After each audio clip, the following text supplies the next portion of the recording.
Once again, James Reimer's left hung out to dry at the ACC. But he's not even playing with the Leafs anymore. I know. And that's the problem. Down to the wire.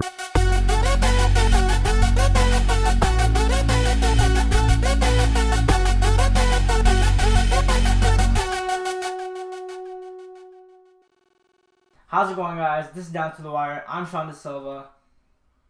You know what? 1 second. That's better. So today I want to talk to you guys about the Toronto Maple Leafs, if I didn't make it obvious enough in the beginning of the video. But where do I begin with this team?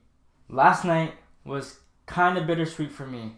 For those of you that know me, you know that I have a soft spot for James Reimer. And last night he played his first game against the Toronto Maple Leafs, and it was at the ACC, which doesn't help.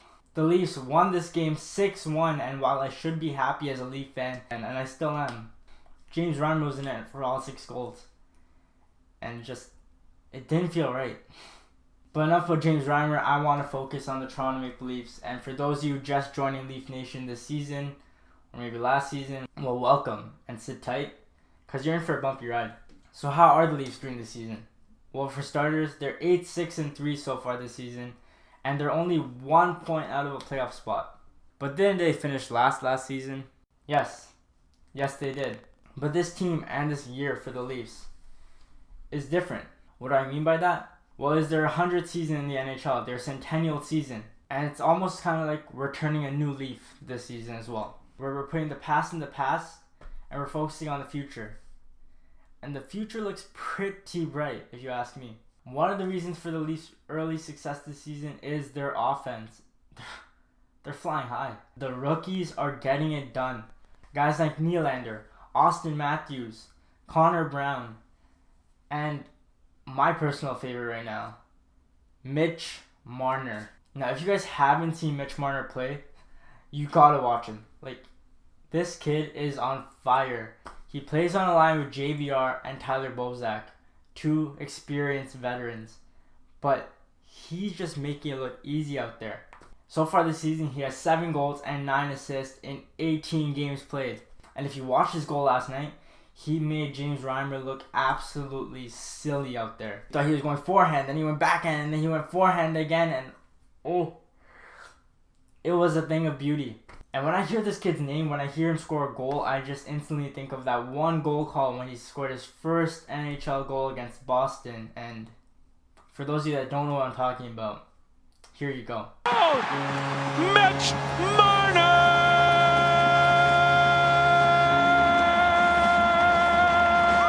That is literally all I hear whenever he scores a goal this season. But as good as the Van Riemsdyk, Bozak, and Marner line have done offensively, defensively, they're kind of struggling. They really don't know how to play defense. But they aren't the only ones. As exciting and good as the Leafs have been offensively, defensively, there is a problem. And I know, for a team that finished last place last season, what was I expecting this season? Well, I'll tell you. I was expecting a lot of goals, and they're not disappointing. They are delivering on that. I was expecting slightly improved goaltending, and aside from Jonas Enroth, I can say that Anderson has been a nice addition.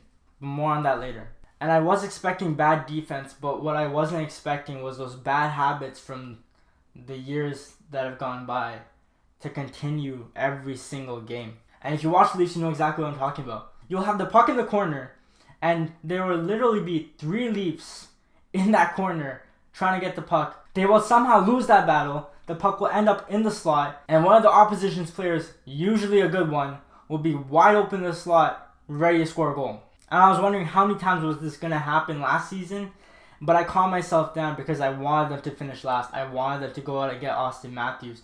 I was telling myself, it's for the rebuild. But we got Austin Matthews. We did what we had to do. This team has potential, but defensively, they just fall asleep. And it's happened several times again this season. Steven Stamkos, right in front of the net, scores a goal, wide open.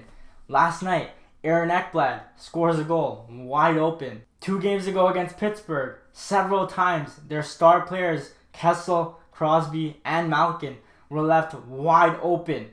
Wake up! And it's not just about the forwards playing defense, it's about the defenders playing defense. And I hate to single out just 2 or 3 players, but there are 2 or 3 players that really frustrate me almost every single game. And those players are Polak, Marincin, and Matt Hunwick. As I mentioned, the Leafs won 6-1 last night. And after the game, I decided, let me scroll through the stats and see how well this team actually did. And there was this one stat that shocked me. So I'm scrolling, and Roman Polak was a -1. How do you manage to be a -1 when your team scores 6 goals and Florida only scored 1? That means he was not on the ice for any of the Leafs' goals, but he was on the ice for Florida's 1 goal. And this has happened several times this season. And it's not like they don't have an option to get someone else into the lineup for one of these 3 guys. And I'm not just putting the blame on Polak, Hunwick, and Marincin. There have been times that Riley and Gardner have both made mistakes as well. There have been times that Riley has let the puck get behind him and there's a breakaway going the other way. And there's also been times where Riley has given the puck away in the slot, but Anderson bailed him out. Speaking of Frederik Andersen, I'm not going to be a hypocrite and I'm not going to sit here and praise Frederik Andersen without saying this first. I was the guy sitting there at the beginning of the season giving Frederik Andersen a really hard time. But it wasn't entirely my fault. He did struggle at the beginning of the season. But as many people pointed out to me, he does need to settle. And I'll give you that. He has settled. One thing Frederik Andersen didn't do at the beginning of the season that he is doing now is making timely saves. And those saves are giving the Leafs a chance to win. But as many saves as he is making, the Leafs need to start playing for their goalies. They didn't do it for Bernier. They didn't do it for Reimer. At some point, you got to learn your lesson and say, we need to start playing defense in front of these guys. How many times were Kessel, Malkin, and Crosby left wide open for a scoring chance or to just stroll in there and make a play? In the win against Nashville, he made a couple of big saves. In the win against Florida, he didn't really have to do much last night, but he still played good. Frederik Andersen is improving every single game. And yes, some games he will allow 3 or 4 goals, but that's not all his fault.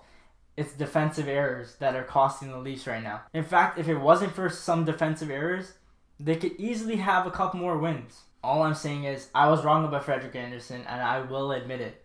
Because Frederik Andersen is looking more and more like the goalie the Leafs were promised. The goalie that people know he can be. So let's settle down for a second. And what do we take away from this? Well, the Leafs have the potential to be a high-scoring team. They've scored 56 goals so far this season. On the other hand, though, they are still weak defensively. They let in 58 goals this season. Frederik Andersen can get the job done, but he is going to need support, and Jonas Enroth is definitely not the one to do that. So what do the Leafs need to do to succeed? Well, for starters, maybe go out there and get another defenseman and another backup goalie if possible. But this team is still rebuilding, and as head coach Mike Babcock said, there will be pain. And it's not going to be easy. So question for you guys. Should the Leafs push for a playoff spot? Because they are only 1 point out right now. Or would you rather see them tank and probably get a high draft pick again? To be honest, I'm not sure what I want. I'm kind of torn because it would be exciting to see them in the playoffs again. But I'm not sure if that's in their best interest. But I will answer this question some other time. In the meantime, let's just continue to enjoy the season. Because it is exciting. And those rookies, they're looking great. So Leaf Nation, I hope you guys are ready. Because the future is bright. The pain may still be there, but it won't last for long. So that's going to do it for today's video. I tried to keep it as short as possible, but I love the Leafs, so I may have talked a bit too much. Hit like if you like this video, hit subscribe if you really like it, and continue to share it because we appreciate the support. And I will be back next week with a new video and potentially a challenge video as well. So until then, don't forget to like, comment, and subscribe, and I'll see you guys later.